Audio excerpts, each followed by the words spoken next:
Aqui estamos, meu Senhor, nesse momento, se preparando para ouvir a Tua palavra. Nesse momento, nos concede sabedoria. Derrama o Espírito Santo desta noite aqui nessa Tua igreja, para que possamos encher o nosso coração e que a Tua palavra possa nos fortalecer e nos ajudar a cada dia mais se empenhar no Teu trabalho e Te servir em espírito e em verdade. São bênçãos que eu Te peço e Te agradeço em nome de Jesus. Bem, a mensagem dessa noite começa falando no versículo 46 do capítulo 9 de Lucas, falando: o maior no reino dos céus. Quem será maior no reino dos céus? Bom, Jesus ele escolheu algumas pessoas para segui-lo e também para ensiná-lo. E essas pessoas foram consideradas como discípulos. Mas o que significa a palavra discípulo? O que é um discípulo? Discípulo significa um aluno dedicado que quer realmente aprender e seguir adiante e ser uma pessoa do bem e humilde. Amém. Discípulo significa isso. E para isso Jesus chamou algumas pessoas. Aí no versículo 46 aqui diz assim: levantou-se entre eles uma discussão sobre qual deles era maior. Olha só. Eu pergunto: seguir a Jesus é fácil ou é difícil? É difícil. Sabe por quê? A gente vê pelo primeiro versículo aqui. Os discípulos andavam com Jesus. Jesus pregava para eles, ensinava a eles, mas ao mesmo tempo eles estavam preocupados com o quê? Quem era maior? Quem era maior? Olha o discípulo questionava aqui: quem será maior? Aí o versículo 48, 47, olha o que Jesus disse. Ao Jesus ouvir a discussão deles, e para acabar com a luta dele, olha o que Jesus disse aqui no versículo 47. Mas Jesus, sabendo o que lhe passava no coração, tomou uma criança, colocou-a junto a si. E no versículo 48 ele disse: quem receber esta criança em meu nome, a mim me recebe. E quem receber a mim, recebe aquele que me enviou. Porque aquele que entre vós for o menor de todos, esse aqui é grande. Amém. Será que Jesus estava falando da altura? Não. Jesus estava falando do aprendizado. Jesus estava falando do aprendiz, da absorção que ele estava aprendendo a cada dia, se preparando, sendo preparado, sendo treinado. Aí Jesus veio essa ilustração, ele disse: olha, aquele que se tornar como uma criança, o menor que seja, esse já será grande. Então você não precisa ser da altura dessa igreja, ou ter um grau de altura, para se tornar um discípulo. O que vale é o que você aprendeu. O que vai contar é o que você vai ser daqui para frente, o que você vai colocar em prática. É a lição de Jesus hoje. Então, a partir daí, começa uma nova vida para o discípulo. Aí agora, o que é que Jesus faz? Ao ouvir isso, no versículo 57,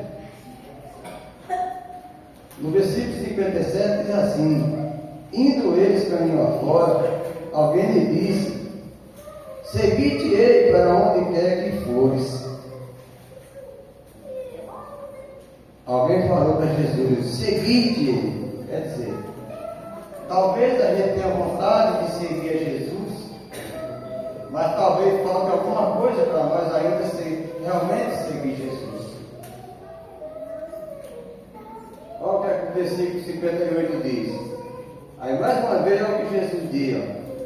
Quando ele diz assim, indo eles caminho afora, alguém lhe disse: segui-te-ei para onde quer que fores. Isso é alguém que chegou para Jesus, discípulo, né?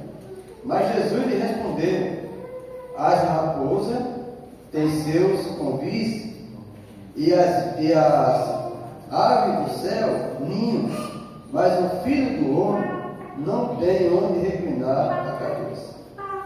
Jesus estava dizendo aqui que ele não era desse mundo e não tinha nada aqui. Mas o que realmente ele tinha não estava aqui, estava lá no céu. Aqui para ele era só uma passagem, como para nós também, hoje aqui é só uma passagem. E assim Jesus queria que os discípulos começassem a entender. Quando ele disse que os passarinhos tinham ninho e ele não tinha um covil, ou seja, ele não tinha onde repousar. Ele não tinha um canto certo. Jesus não tinha uma casa, Jesus não tinha um hotel, Jesus não tinha ninguém. A única pessoa que nós sabemos que a Bíblia relata, que ele tinha um amigo, e era com quem ele se dava bem, e era com quem ele podia contar. Mas Jesus não tinha nada aqui na terra. Me mostra algum império que Jesus tinha, o que foi que ele construiu aqui na terra? Não tinha. Ele passou o tempo dele andando. Ele não construiu nada aqui na terra. Porque não tinha nada aqui na terra. Tudo que ele falava era de onde? Do céu.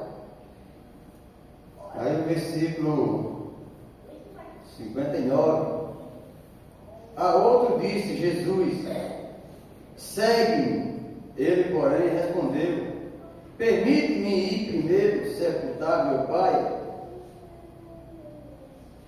Quando Jesus diz segue-me, é para a gente estar o quê? Pronto. Não é para estar preocupado com o quê? Mais nada. Aí vamos ver a resposta de Jesus para esse.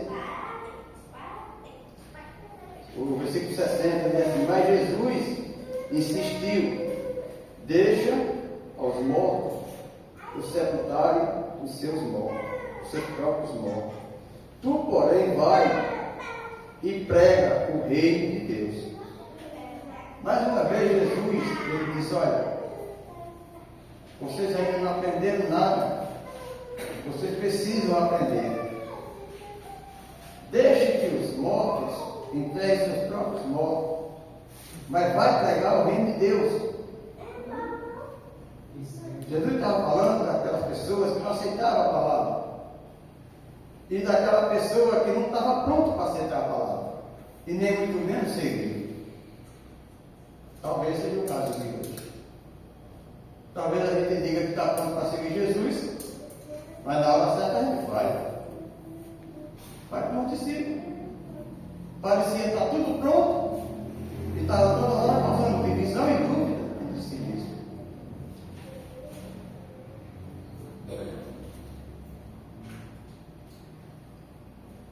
Como diz o texto aqui, Jesus põe à prova os que querem seguir. Jesus põe à prova.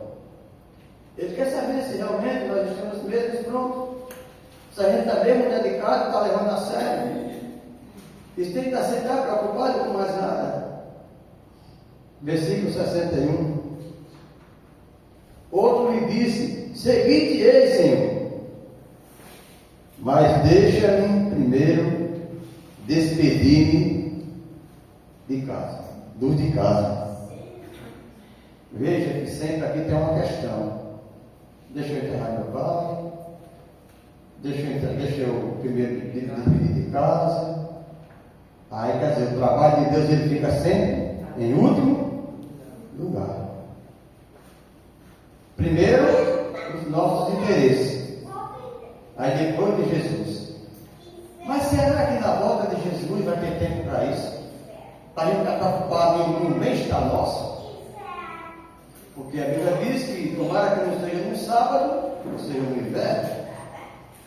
O que ele quer dizer é que na volta dele nós devemos estar o quê? Prontos, preparados. Para quando ele disser vem, a gente vai. Não, Senhor, deixa eu ali pegar aquele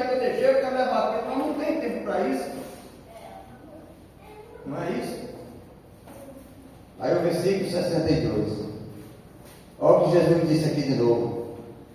Mas Jesus lhe replicou: ninguém que tendo posto a mão no erário, olha para trás, é hábito para o reino de Deus. Em outras palavras, não serve.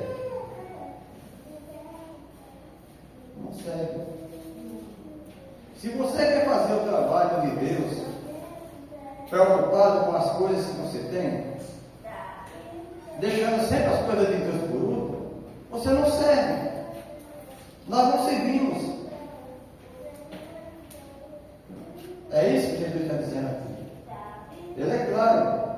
Mas Jesus replicou: ninguém que tendo posto a mão no errado, ou seja, quando você começar um trabalho para Deus, botar a mão na obra, é para você seguir em frente e não olhar mais para trás. Não está preocupado mais com a sua vida pessoal mais. É seguir, dar um passo à frente e sempre à frente, nada de voltar atrás. Porque assim você não vai estar preparado. Foi a expressão que o discípulo mostrou aqui para Jesus. Por isso que ele colocou aqui essa prova aqui. Ó. Essa prova aqui não é só para o discípulo do passado. Essa prova aqui é para nós hoje, porque os discípulos dele hoje somos nós. Essa prova aqui hoje é para nós. É para que a gente não colocar dificuldade, nem colocar desculpas. Ah, eu não vou porque eu não posso, ter isso para fazer, eu não quero. São esses os argumentos que talvez nos coloquem em primeiro lugar, em vez do sim.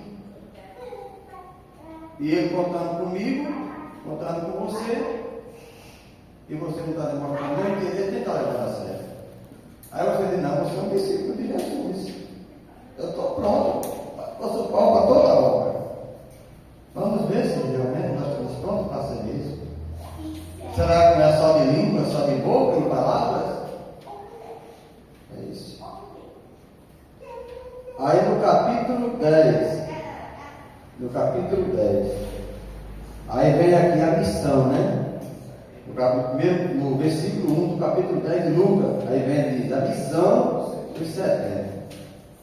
Depois disso, o Senhor designou outros 70 e os enviou de 2 em 2 para que o procedesse, ou seja, ensinasse em cada cidade e lugar aonde eles estavam para ir. Ou seja, onde Jesus marcar um ponto e um lugar que nós devemos ir, a gente precisa fazer isso. A gente precisa ir.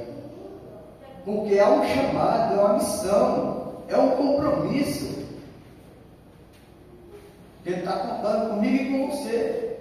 Essa semana, eu falei com o irmão Geraldo, para tentar lembrar, porque nós estávamos nos estudos ali, e provavelmente essas pessoas, elas não estão mais interessadas nos estudos.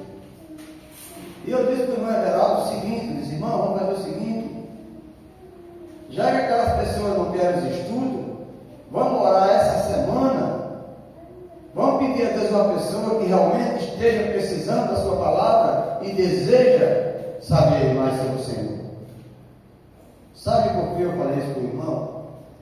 Porque eu não sei se você já reparou como as coisas estão tão fáceis no mundo para as pessoas desistirem de Jesus. Porque as coisas estão muito fáceis para as pessoas desistirem de Jesus. Ninguém pensa mais em Jesus, ninguém quer saber de Jesus. A gente começa o estudo e as pessoas param no quarto. Quando eu estudo, começa a pesar. O mundo começa resgatando, puxando de volta, e acontece sempre uma coisa. Você já parou para pensar nisso? Então, a gente precisa mudar a estratégia para derrubar as grilhões, as armadilhas do inimigo. A gente precisa botar o joelho no chão e pedir e fazer diferente. Senhor, essa semana eu quero que o Senhor me use e me envie uma pessoa, me mostre uma pessoa que esteja necessitada da sua palavra, para que nós possamos encontrar essa pessoa e trazê-la aos seus pés. Nós temos que mudar a oração. Porque a gente ora, encontra as pessoas, a gente continua, começa os estudos, a gente ora pelas pessoas, mas o mundo está sendo mais gostoso para as pessoas, sabia? Do que a palavra de Deus. A palavra de Deus, para mim e para você, ela pode ser mel, mas na boca das pessoas, ela se torna uma folha amargosa. A gente tem visto isso. Eu estava comentando com o irmão Geraldo. Eu e a irmã Nidalva, há um certo tempo atrás, a gente estava com 14 estudos bíblicos. A gente orava pelas pessoas, mesmo assim as pessoas pararam e desistiram. O que você acha que aconteceu com a pessoa desistir? Quem é que está por trás disso? As coisas que o inimigo coloca no mundo e as pessoas absorvem o que é do mundo. Eles não olham para cá, o lado bom, eles olham para o lado ruim, que parece ser bom e não é. Digo um negócio a vocês: cada dia que passa, está ficando mais difícil. Mas a gente precisa ser mais rápido. A gente precisa estar mais atento. A gente precisa orar mais. Se for preciso, mudar a nossa oração. Mas uma coisa eu tenho certeza: aquela pessoa que realmente estiver do outro lado precisando, a gente vai orar por ela e Deus vai enviar essa pessoa até nós. Amém. Amém. Aí o versículo 2: e lhe fez a seguinte advertência: a seara é grande, mas os trabalhadores são o quê? Rogais, pois, ao Senhor da seara que mande mais o quê? A sua seara. Você entendeu agora o pedido de Jesus?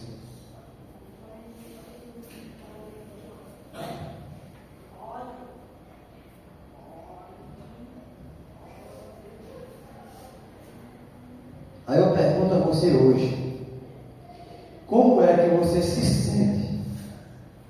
Como é que nós possamos se sentir com um versículo desse, vendo o inimigo colocando as garras nas pessoas e as pessoas partindo desse mundo sem Jesus? Será que realmente a seara está completa ou está faltando pessoas? Está faltando pessoas, irmão. Está faltando pessoas. Porque Deus, quando Ele envia um verso desse para mim e para você, é porque na verdade Ele precisa de mais pessoas. Pessoas dedicadas e pessoas guerreiras. Hoje nós precisamos ser guerreiros. Porque o inimigo ele não está brincando, não. Ele está ganhando terreno, ele está ganhando território, ele está conseguindo enganar as pessoas. E fácil.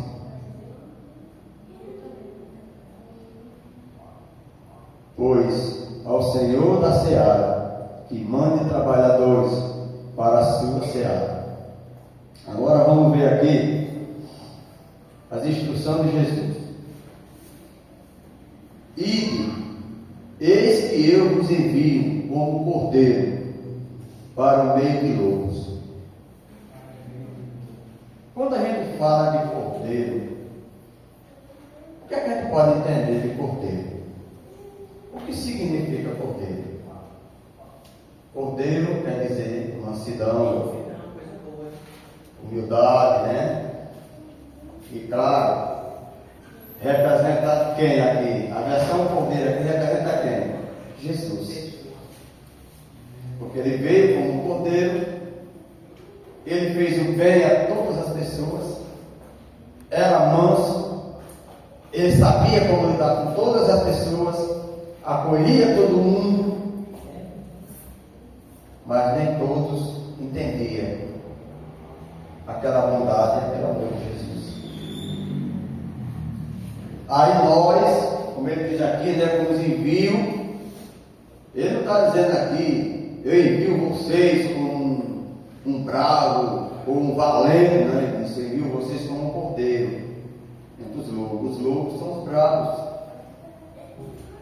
Os lobos são as pessoas ignorantes, que não conhecem a palavra, são gentios. Esses são lobos. Então a gente precisa ser um cordeiro no meio dos lobos. Mas a gente precisa também ser uma pessoa completamente vigiadora para os lugares que entramos e os lugares que vamos frequentar. Por quê? Quando ele diz aqui, ide e eis que eu vos envio como cordeiro para o meio do lobo. Aí ele diz aqui, não leveis bolsa nem alforje, nem sandália, e ninguém saudeis pelo caminho. Ou seja, por que será que Jesus disse que a gente não saudava ninguém pelo caminho? Se a gente fosse hoje passear no filme dos Três Conselhos, houve 3 obstáculos no filme dos Três Conselhos. 3 conselhos salvou a vida de um certo homem. Então, às vezes, a gente encontra pessoas que elas parecem ser pessoas boas, mas vamos ver, a gente vai dar ouvido. Sabia que teve profetas que morreu porque desobedeceu a Deus? Com certeza. A gente precisa ser prudente, ser sábio nessa parte aí. Por isso que ele diz, não salvar ninguém pelo caminho. Aí ele diz aqui, no 5, ao entrar em uma casa, dizeis, antes de tudo, seja nesta casa, se houver ali um filho da paz, repousará sobre ele a vossa paz. Se não houver, ela voltará sobre vós. Ou seja, se a gente chegar em um canto que a gente não for recebido, o que é que a gente precisa fazer? Como um cordeiro, o que a gente precisa fazer? E como um mensageiro de Deus? Respeitar. Olha, eu não quero, eu não preciso. Aí a gente tem que fazer o quê? Sabe por que tem que fazer isso? Porque Jesus não obrigou ninguém. Jesus, quando ele andou, quando ele pregava, ele não obrigava ninguém. Era para quem queria. Hoje nós temos a mesma possibilidade de pregar o Evangelho, fazer como Jesus fazia. Mas precisa ter sabedoria. Aí o versículo 6, se houver ali um filho da paz, ou seja, no céu, permanecei na mesma casa, comendo e bebendo, do que eles tiverem, porque digno é o trabalhador do seu salário. Não andeis a mudar de casa em casa. Ou seja, sabe, e às vezes a gente chega numa casa, a gente vai comer uma coisa e não gosta, né? Aí reclama, né? Já sabe o que aconteceu hoje? Acredito que já, né? Jesus está dizendo aqui que primeiro, quando a gente entrar numa casa, a gente tem que ver se realmente o dono da casa ele vai receber a gente e da maneira como ele trata. E o que a gente precisa fazer? A gente tem que ser humilde para se conformar com aquilo que é oferecido. Não exigir. Porque assim é mais fácil da gente ganhar aquela pessoa. Mas o versículo 8 diz: quando entrar em uma cidade e ali vos receberem, comei do que vos oferecido, curais os enfermos que nela houver, e anunciai-lhe a vós outro, está próximo o reino de Deus. Bom, quando a gente for recebido, quando a gente fizer ali, for feita aquela recepção, que a gente criar aquele vínculo com aquela família, naquela casa, naquela cidade, de primeira qualidade, a gente chega logo falando do reino de Deus? Não. A gente primeiro tem que criar uma amizade, sondar o ambiente, para que a gente possa chegar, entrar, conversar, aí depois do diálogo é que entra, anunciar o que? O reino de Deus. Lembra que Jesus, quando pregava, ele não pregava diretamente sobre o reino de Deus? Ele contava o quê? Uma história. Essa história era para atrair a pessoa e deixar a pessoa ansiosa para escutar aquela história, até chegar ao ponto certo de atingir aquela pessoa. É o caso de hoje. Quantas pessoas hoje a gente chega para falar de Jesus e ela renega? Renega. Porque o mundo hoje está desse jeito. As pessoas estão com essa linha de pensamento. E isso não vai mudar não. Cada dia está piorando. Por isso que está difícil hoje ganhar a alma para Jesus.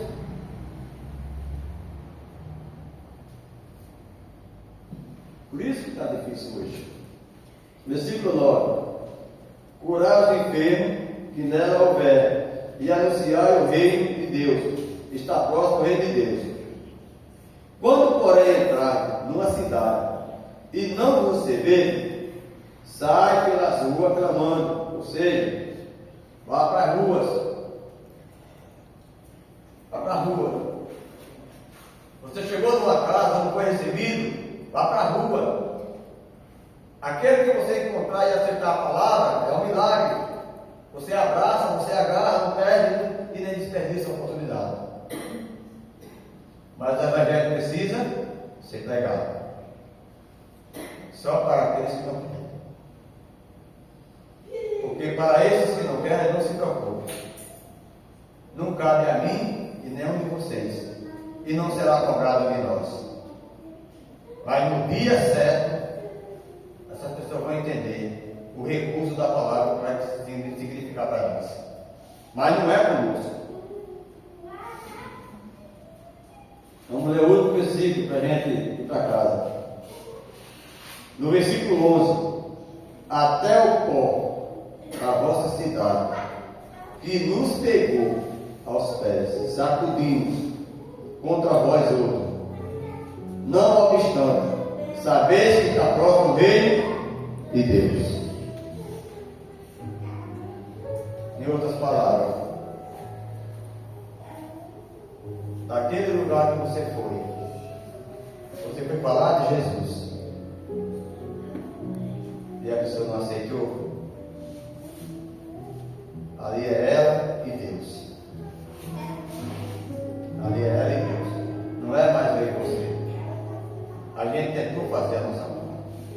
Agora o que Deus quer fazer hoje, Ele quer saber se realmente a gente está pronto como trabalhador da seara e mensageiro do Evangelho, para continuar fazendo esse trabalho, porque a volta dele, eu acredito que não está mais tão longe, e a gente precisa fazer isso, e Ele conta com cada um de nós nessa noite, amém? Nesse momento vamos ficar de pé e vamos cantar o hino Seguir a Jesus Cristo. É o que a gente precisa fazer, seguir a Jesus Cristo.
glorificar e exaltar o teu santo nome.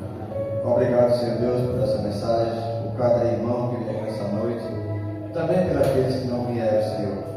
Se tem algum doente que o Senhor possa nessa noite restaurar a sua saúde conforme a sua vontade, abençoa cada um de nós, abençoa a tua casa, abençoa o teu povo, abençoa a nossa família, a nossa casa também. Leva-nos em paz e nossa lá com coisa do santo ano, Senhor. Obrigado pelo serviço de campo que se empenharam aqui de fazer o teu trabalho hoje, Senhor. Peço, Senhor Deus, que dê força a cada um de nós para continuar fazendo o teu trabalho e que o Senhor pode contar com cada um de nós, Senhor, para levar a tua mensagem, espalhar pelo mundo a mensagem de salvação. Usa cada um de nós, derrama sobre cada um de nós o teu santo e bom Espírito. Fica conosco, é o que te pedimos e já agradecemos, em nome de Jesus. Amém.